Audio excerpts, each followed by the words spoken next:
এবার আমরা নাম্বার 16টা দেখে নেব। কি বলছে না, in a close circuit there is only one coil of inductance cell and resistance 100 ohm. তাহলে এখান থেকে আমাদের আর এর ভ্যালু শুরুতেই কত দিয়ে দিল না 100 ওহম। কি বলেছে, the coil is situated in a uniform magnetic field, মানে কি এখানেতে যে বি এর ভ্যালু আছে সেই বি এর ভ্যালুটা হচ্ছে কি constant. All of a sudden the magnetic flux linked with the circuit changes by 5 weber, মানে কি ফ্লাক্সের ভ্যালুর পরিবর্তন হচ্ছে।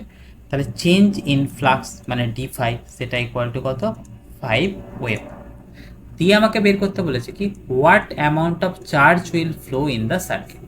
তাহলে অ্যামাউন্ট অফ চার্জ ফ্লো, একদম সিম্পল কোয়েশ্চেন।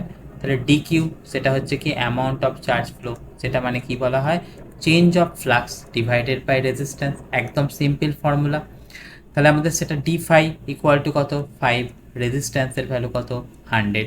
তাহলে এখান থেকে অ্যান্সার কত চলে আসবে না 0.05। ওকে, চার্জের ইউনিট কত না কুলম।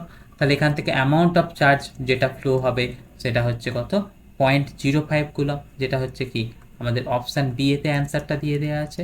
মানে আমাদের এটা জানার জন্যে শুধু এই ফর্মুলাটুকুকে আমাদের মনে রাখতে হবে।